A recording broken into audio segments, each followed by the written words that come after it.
Olá pessoal, a aula dessa semana é destinada a revisarmos alguns conteúdos de química que foram abordados nas séries passadas e que é importante mais uma vez estarmos revendo para que nós consigamos avançar de maneira mais eficiente nos conteúdos programáticos desse ano, tá certo? Então vamos lá, são conteúdos de revisão baseados nos materiais que foram disponibilizados para vocês na semana passada, então utilizem eles como apoio e boa aula! Bom, pessoal, nossa videoaula está dividida em 5 pontos. O primeiro, reações químicas. O segundo, teoria atômica de Dalton. O terceiro, iremos tratar cargas elétricas e modelo atômico de Rutherford. Ondas eletromagnéticas e modelo atômico de Bohr será nosso quarto ponto. E, por fim, ligações químicas. Bom, reações químicas também podem ser chamadas de transformações químicas. São quando uma ou mais espécies transformam-se, resultando em um ou mais produtos. Em outras palavras, reações químicas são processos em que novas substâncias são formadas a partir de outras. As reações químicas elas são representadas por meio de equações químicas. E como elas se dão? Vamos tomar como exemplo a combustão do etanol. Essa é a equação química que representa a combustão do etanol. Nós temos as espécies etanol mais gás oxigênio e gás carbônico mais água. Etanol e oxigênio são os reagentes, ou seja, são as espécies que irão reagir, onde por meio deste processo irão produzir os produtos gás carbônico mais água. Então, a reação química ela é constituída de seus reagentes e de seus produtos separados por meio de uma seta de reação. Essa seta de reação, além de separar, como acabamos de ver, os reagentes dos produtos, ela também indica o sentido da reação. Ou seja, etanol reagindo com oxigênio vai produzir gás carbônico mais água. Então, os reagentes eles vão estar sempre localizados à esquerda da seta de reação, enquanto os produtos vão estar localizados à direita da seta de reação. Se uma reação possuir mais de um produto ou mais de um reagente, essas espécies elas são alocadas em seus devidos lugares, né, tanto no reagente ou no produto, e separados por um símbolo de mais, certo? Bom, e uma leitura por extenso dessa equação química seria: os reagentes etanol e gás oxigênio reagem formando os produtos gás carbônico e água. Existem algumas evidências que nos ajudam a identificar a ocorrência de uma reação química. A primeira delas é a liberação de calor, como por exemplo o uso da queima do gás de cozinha para realizar a cocção dos nossos alimentos diariamente. Um outro exemplo é a mudança de cor. Por exemplo, caso ocorra um acidente de derrubar água sanitária em um tecido que contenha cor, isso pode acabar promovendo a perda ou a mudança de cor daquele tecido, e isso também caracteriza uma reação química. Um outro indício é a existência de odor e cheiro. Como, por exemplo, quando o alimento ele acaba por iniciar o processo de putrefação e essa reação acaba por liberar determinados tipos de gases, de moléculas no estado gasoso, que contêm cheiro, odor. Isso também configura um indício de reação química. Um outro exemplo é a liberação de gás, como por exemplo quando nós dissolvemos o comprimido efervescente, um antiácido por exemplo, num copo com água e nós observamos a liberação de gás. Esses gases também são produtos gasosos resultantes desse contato, né, das substâncias que estão presentes na partilha e a água. E por fim, a formação de precipitado. Iniciaremos agora uma revisão geral acerca de teoria atômica. A primeira teoria atômica que iremos abordar é a teoria atômica de Dalton. John Dalton, cientista qual deu nome e desenvolveu essa teoria, foi um cientista britânico que retomou as primeiras ideias acerca da constituição da matéria por Demócrito e Leucipo e também através de evidências experimentais feitas por ele e por outros cientistas, como no caso foi Lavoisier e Proust, desenvolveu essa teoria. Os pontos principais da teoria de Dalton foram: Todas as substâncias são formadas por átomos. Por exemplo, a água, que é uma substância que está presente no nosso cotidiano, ela é formada por 2 átomos de hidrogênio e 1 átomo de oxigênio. Um outro ponto mencionado na teoria de Dalton é que os átomos de um mesmo elemento químico são iguais em suas características, tanto químicas quanto físicas. A única exceção são os isótopos, que irão apresentar as propriedades físicas diferentes. Um segundo ponto é que os átomos dos diferentes elementos químicos são diferentes entre si, complementando também o ponto anterior a qual nós discutimos. Um outro princípio da teoria de Dalton é que as substâncias compostas são formadas por átomos de 2 ou mais elementos químicos diferentes, que se combinam sempre numa mesma proporção química. Vamos tomar 2 moléculas como exemplo, o etanol e o propanol.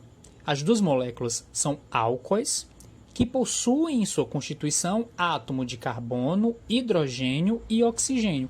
Porém, a desses átomos nessas 2 moléculas é diferente. A molécula de etanol possui 2 átomos de carbono, 6 átomos de hidrogênio e 1 átomo de oxigênio, enquanto que no propanol ele possui 3 átomos de carbono, 8 átomos de hidrogênio e 1 átomo de oxigênio. E essa proporção é importante porque essa diferença resulta em propriedades físico e químicas distintas para ambas moléculas. Um outro ponto mencionado por Dalton em sua teoria é que os átomos, segundo ele, são indestrutíveis. Então, nós poderíamos comparar um átomo a uma esfera maciça que se assemelha muito a uma bola de bilhar. Por isso que esse modelo atômico também é corriqueiramente também chamado de modelo atômico bola de bilhar. E, por fim, que nas reações químicas os átomos se combinam. Aí aqui nós temos um exemplo simples, onde um átomo de carbono vai se combinar com 2 moléculas de hidrogênio, ou seja, 4 átomos de hidrogênio, para formar uma nova molécula, que no caso seria o metano, uma molécula que possui um átomo de carbono mais 4 átomos de hidrogênio. O nosso próximo tema vai tratar sobre cargas elétricas e modelo atômico de Rutherford. As cargas elétricas são de 2 tipos, positivas, representada pelo símbolo de mais, e negativas representadas pelo símbolo de menos. A carga elétrica é uma das propriedades elementares que compõem um átomo, e essa temática está diretamente ligada ao próximo modelo atômico que iremos discutir, que é o modelo atômico de Rutherford. Rutherford, por meio de experimentos realizados por ele conseguiu dar passos evolutivos acerca do entendimento do modelo atômico. Segundo Rutherford, ele observou e concluiu que o átomo, na verdade, não é maciço, contrariando o que foi dito por Dalton. Na verdade, a maior parte do átomo ele se encontra no núcleo, onde estão os prótons, que possuem carga positiva. A região ao redor do núcleo é chamada de eletrosfera e é local onde movimenta-se os elétrons, representados por carga negativa. E o raio da eletrosfera, que é o raio periférico do átomo como um todo, é milhares de vezes maior que o raio do núcleo. Bom, dando continuidade ao nosso estudo resumido acerca de modelos atômicos, iremos tratar do modelo atômico de Bohr. Mas antes é importante nós definirmos a diferença entre o que é uma onda mecânica e uma onda eletromagnética. Uma onda mecânica é uma onda que necessita de um espaço físico para se propagar, como por exemplo as ondas que nós observamos no mar. Já as ondas eletromagnéticas, elas não precisam de um meio físico para se propagar. Aí nós temos diversos exemplos de ondas desse tipo, como as ondas de rádio, as de TV, as de controle remoto, a própria luz artificial que ilumina nossos ambientes dentro de casa e fora também, a própria luz do sol, as radiações que são utilizadas em determinados exames médicos e também as radiações que são emitidas por determinados elementos químicos. E o que as ondas eletromagnéticas, mais especificamente a luz, tem a ver com o modelo atômico de Bohr? Bohr foi um físico dinamarquês que verificou que um gás emitia luz quando uma corrente elétrica passava nele. Isso era explicado pelo fato de que os elétrons em seus átomos teriam a capacidade de absorver energia elétrica e depois liberar na forma de luz. Essas observações acabaram por impulsionar a Bohr a desenvolver um novo modelo atômico cujas características nós vamos aqui listar a seguir. A primeira é que os elétrons são distribuídos em camadas ao redor do núcleo. Admite-se a existência de 7 camadas eletrônicas, ou níveis eletrônicos também, que são designados pelas letras maiúsculas K, L, M, N, O, P e Q. Cada nível tem um valor determinado de energia, ou seja, esses valores são quantizados. Não é permitido que um elétron permaneça entre 2 níveis de energia e que um elétron ele pode passar de um nível para o outro desde que ele absorva ou libere energia. No nosso último tópico, nós iremos tratar sobre ligações químicas. Ligações químicas são interações que ocorrem entre átomos para que se tornem uma molécula. Existem diferentes tipos de ligações químicas e nós iremos tratar delas aqui agora. A primeira são as ligações iônicas.